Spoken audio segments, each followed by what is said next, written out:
High everyone, welcome back to my channel beauty is by Sharmistha. আজকের makeup লুকটা এবং title and thumbnail দেখে তোমরা বুঝতেই পেরে গেছো। হ্যাঁ, যারা অষ্টমীর সকালে সাদা এবং লাল চুড়িদার পরছো তারা কিন্তু ডেফিনেটলি এই মেকআপ লুকটাকে ট্রাই করতে পারো। মাত্র 300 টাকার মধ্যে একটা অষ্টমীর সকালে চুড়িদারের মেকআপ লুক নিয়ে তোমাদের সাথে চলে আসলাম। কারণ অনেকে আছে যারা শাড়ি পরতে একেবারে পছন্দ করে না, তাদের জন্য কিন্তু এই মেকআপ লুকটা এবং এই ড্রেস সেন্সটা এবং জুয়েলারিটা ভীষণ সোভার এবং খুব সফট আমি মেকআপ করার চেষ্টা করছি। দুর্গাপুজোর প্রত্যেকটা মেকআপ তোমরা দেখেই বুঝতে পারছো আমি কিন্তু হ্যাভো কিছু মানে যেটা করে আর কি কোথাও যাওয়া যাবে না, দেখে বিয়েবাড়ি মনে হবে ওরকম টাইপের কিন্তু মেকআপ লুক আমি একটাও শেয়ার করিনি। আর আজকের মেকআপ লুকটাও কিন্তু একদম সফট। যাদের অয়েলি স্কিন আছে, ড্রাই স্কিন আছে, ডাস্কি স্কিন টোনও আছে, তারাও কিন্তু এই মেকআপ লুকটাকে ট্রাই করতে পারবে। আমি এতটা পরিমাণে সফট রাখার চেষ্টা করেছি। তো চলো দেখে নেওয়া যাক এই মেকআপ লুকটাকে আমি কিভাবে কমপ্লিট করেছি। আমি ব্যবহার করে নিচ্ছি ডট অ্যান্ড কি নিয়াসিনামাইড ফেস সিরাম। এটা কিন্তু আমাদের ফেসকে ভীষণ হাইড্রেটেড রাখতে সাহায্য করে। আর এটার প্রাইসও কিন্তু বেশি না, মাত্র 199 টাকা। এটা একটা কিনেলে তোমাদের দুর্গাপুজোর পুরো সিজনের মেকআপটা কিন্তু হয়ে যাবে। প্রত্যেকটা প্রোডাক্টই ব্যবহার করার মিডিলে কিন্তু 2-3 মিনিট করে ছেড়ে দেবে, তারপরে পরপর প্রোডাক্ট অ্যাপ্লিকেশন করবে। যেহেতু দুর্গাপুজোর অষ্টমীর সকালের স্বাদ, সানস্ক্রিনটা কিন্তু মাস্ট আমাদের রাখতেই হবে, যাতে আমাদের ফেসে কোনো রকম কোনো ট্যান না পড়ে। তার জন্য আমি কিন্তু বায়োটিক্সের এই সানস্ক্রিনটা ব্যবহার করলাম। এটা ভীষণ ভালো একটা সানস্ক্রিন, তোমরাও ট্রাই করতে পারো। তারপরে আমি চলে যাচ্ছি কিন্তু প্রাইমারের দিকে। প্রাইমারের দিকে যাচ্ছি কিন্তু আমি ব্যবহার করছি মেকআপ স্প্রে দিয়েই কিন্তু আজকে আমি প্রাইমারটা ইউজ করলাম। যেহেতু আমার কাছে এই মুহূর্তে যাদের কাছে প্রাইমার নেই তারা কিন্তু এই ট্রিকটা ফলো করতে পারো। তো আমি ব্যবহার করেছি ডট অ্যান্ড কির একটা লিপ বাম। তারপরে আমার আইব্রোটাকে ফিল করছি। আইব্রোটাকে ফিল করার জন্য আমি নিয়েছি মার্সের একটা আইব্রো ক্রিট, যেটা দিয়ে আমার আইব্রোটাকে ফিল করে নিলাম। দেখো অনেকে কী করে, আইব্রো ফিল করার পর এরকমভাবে কনসিলার দিয়ে কনসিলিং করে না। এতে কিন্তু একটা অসুবিধা হয়, সেটা হলো তোমরা যদি কনসিলার দিয়ে কনসিলিং না করে থাকো তাহলে তোমাদের আইব্রোটা অনেকটা বেশি আর্টিফিশিয়াল লাগে। আর আজকের জন্য যে কনসিলারটা আমি ব্যবহার করছি সেটা কিন্তু এনভাইবের একটা কনসিলার, যেটার প্রাইস অনুযায়ী প্রোডাক্ট দুর্দান্ত। তোমরা ট্রাই করে দেখতে পারো। যে কোনো প্রোডাক্ট ব্যবহার করছো না কেন তারপরে কিন্তু ভালো করে ব্লেন্ডিং করাটা ভীষণ ইম্পর্টেন্ট। যত ভালো ব্লেন্ডিং, মেকআপের বেস কিন্তু তত সুন্দর। ফাউন্ডেশনের জন্য আমি নিচ্ছি L18-এর একটা ফাউন্ডেশন। এটার প্রাইস মাত্র 99 টাকা, কিন্তু বিশ্বাস করো এত ভালো ফাউন্ডেশন তোমরা বেশি টাকা দিয়ে কিনেও পাবে না। এত সুন্দর ব্লেন্ডিং হয়, এত সুন্দর কভারেজ দেয়। শুধু তোমাদের স্কিন শেড অনুযায়ী কিন্তু কেনার চেষ্টা করো। আমি ফাউন্ডেশন ব্লেন্ডিং করছি, দেখো আমার ফেসটা কিন্তু ইনহ্যান্স কতটা গ্লোয়িং করছে, এবং তার সাথে কিন্তু আমি ব্লেন্ডিংটা কমপ্লিট করছি। ব্লেন্ডিং করবে একটু সময় নিয়ে ধীর গতিতে, যাতে সব জায়গায় প্রোডাক্টগুলো ভালো করে মেল্ট হয়। অনেকে না ব্লেন্ডিং করতে পারে না, এক জায়গায় থাকে এক জায়গায় বেশি থাকে, এটা একটু ভালো করে দেখে নেবে। এত ভিডিওর প্রেশার, এখন আমার চোখে ডার্ক সার্কেলের সমস্যা চলে এসেছে, সেই কারণে আমি একটুখানি কনসিলার ব্যবহার করে নিলাম। আর নাকটা যেহেতু আমার একটু ভোঁতা, সেই কারণে নাকের ওপরে একটুখানি হাই কভারেজ দিলাম, যাতে আমার নাকটাকে লাগে একটু লম্বা, সেই কারণে।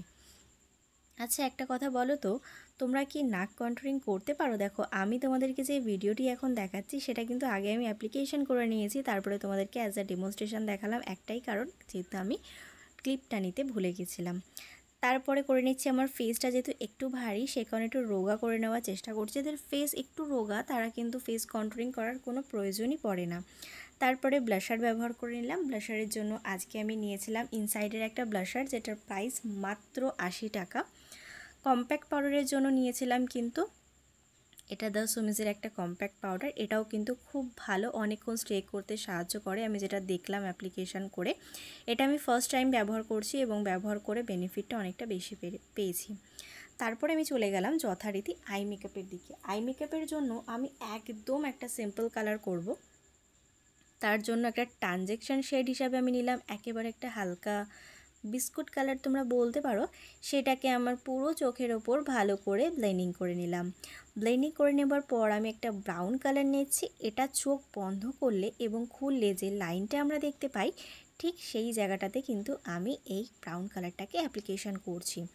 আমি কিন্তু প্রত্যেক কটা আই মেকআপ ভীষণ সিম্পল রাখার চেষ্টা করছি, কারণ আমি মনে করি পার্সোনালি যে দুর্গাপুজোতে বিয়েবাড়ির মতো মেকআপ একেবারে পছন্দ নয়। আমি অনেককে দেখছি এমন মেকআপ করছে, আদৌ কি সেই মেকআপ নিয়ে তারা রাস্তায় যেতে পারবে? আমার তো অনেকটাই সন্দেহ এই বিষয় নিয়ে।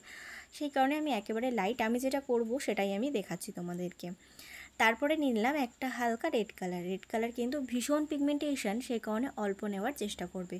শুধুমাত্র আমাদের যে চোখের কোণাটা আছে সেই জায়গাটাতেই আমি রেড কালারটাকে অ্যাপ্লিকেশন করব। প্রথমে একটা ছোট্ট ব্লেন্ডিং ব্রাশ দিয়ে প্রথমে প্রোডাক্টটাকে বসিয়ে দেবে, তারপরে একটা ফ্লাপি ব্লেন্ডিং ব্রাশ দিয়ে ভালো করে তিনটেকে মিশিয়ে দেবে, মানে তিনটে যে আইশ্যাডো আমরা পরলাম সেটাকে ভালো করে মিক্স করে দেবে। দেখবে কালারটা কিন্তু অনেকটা সুন্দর আসছে। প্রত্যেক কটা আইশ্যাডো যেগুলো তুমি চোখের ওপরে ব্যবহার করেছো সেগুলো কিন্তু অবশ্যই চোখের নিচে ব্যবহার করতে একেবারে ভুলবে না, নাহলে কিন্তু আই মেকআপটা ঠিক ফুটবে না। তারপরে আমি চলে গেলাম কিন্তু আমার চোখের নিচের দিকে। তার জন্য আমি নিয়েছিলাম একটা ব্ল্যাক কালারের আইশ্যাডো, সেটা দিয়ে আমি চোখের নিচে একটুখানি আমার ওয়াটার লাইনের নিচটাতে ব্ল্যাক কালারটাকে অ্যাপ্লিকেশন করছি, তার সাথে কিন্তু একটু স্মোক আউট করে দিলাম। আর চোখের ওপরেও কিন্তু সেম ওয়েতে আমি একটুখানি ব্ল্যাক কালার আইশ্যাডো নিয়ে সেটাকে একটুখানি স্মোক আউট করে দিচ্ছি। দেখো দুটো চোখের ডিফারেন্সটা তোমরা দেখলে বুঝতে পারবে যে এইটা যে অ্যাপ্লিকেশন করছি এটাতে আদৌ কোনো কাজ হয় কি না। চোখটা কিন্তু অনেকটা ফুটে উঠছে এবং অনেকটা পরিষ্কার দেখাচ্ছে, দেখলেই তোমরা বুঝতে পারবে। দুটো চোখ দেখে নাও, দুটো চোখের ডিফারেন্স দেখলেই বুঝতে পারছো।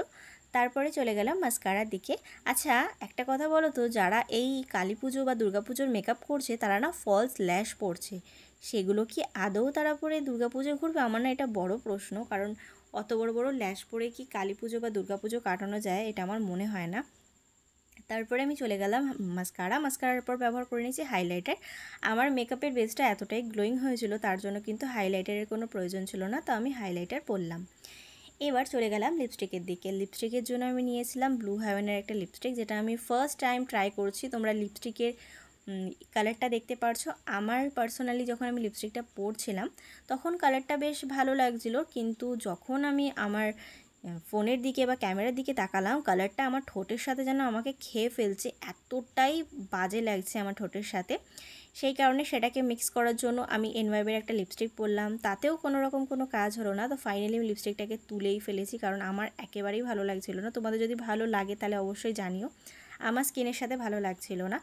তারপরে আমি এনভাইবের একটা এটা কি বলে ক্রেয়ন লিপস্টিক দিয়ে আমার ঠোঁটটাকে কভার করলাম, আর এই কালারটা আমার মেকআপের সাথে খুব ভালো যাচ্ছিলো। আর এখনকার দিনে একটু হালকা মেকআপ হালকা লিপস্টিকই খুব ভালোভাবে যায়। তো ফাইনালি আমি রেডি হয়ে গেছি, কেমন লাগছে অবশ্যই জানিও, ট্রাই করলে কিন্তু সেটাও জানাতে হবে। তো তোমরা কিন্তু দেখতেই পারলে অষ্টমীর সকালের জন্য কিন্তু এই মেকআপ লুকটা জাস্ট অসাম। চুড়িদারের সাথে তোমরা ডেফিনেটলি ট্রাই করতে পারো, যারা ট্রাই করছো তারা অবশ্যই জানিও। আজকের ভিডিওটিকে আমি এখানেই সমাপ্ত করলাম। আশা করবো আজকের ভিডিওটি তোমাদের ভালো লেগে যাবে এবং কাজে লেগে যাবে। ভিডিওটা তোমাদের কোথাও ভালো লেগে থাকে তাহলে please like share and subscribe to my channel. Subscribe করার পর ছোটো একটা বেল বাটন আছে ওটাকে হিট করে দিও, যাতে আমি কোনো নতুন ভিডিও দিলে সবার আগে নোটিফিকেশনটা তোমার কাছে আসে। Please subscribe to my channel. Thank you.